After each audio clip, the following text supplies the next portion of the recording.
را ساکن کے بعد اسی کلمے میں حروف مستعلیہ میں سے کوئی حروف ہو تو را ساکن ہر حال میں پر پڑی جائے گی۔ مرصاد،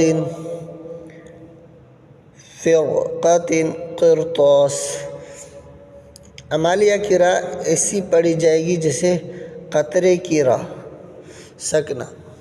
سوال سکتہ کسے کہتے ہیں؟ جواب، سانس جاری رہے اور آواز بند ہو جانے کو سکتہ کہتے ہیں۔ قرآن مجید میں سکتہ 4 جگہوں پر ہے۔ عوجا، قیما۔ میں تنوین کو الف سے بدل کر سکتہ کرے اور اگر سکتہ نہ کرنا چاہے تو اخفا کرے۔ سورہ کاف۔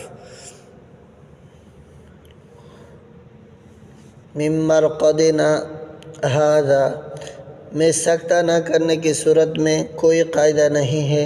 سورہ یاسین۔ من راق، نون میں سکتہ کرے۔ سورہ قیامہ۔ بل ران، لام پر سکتہ کرے۔ سورۃ المطففین۔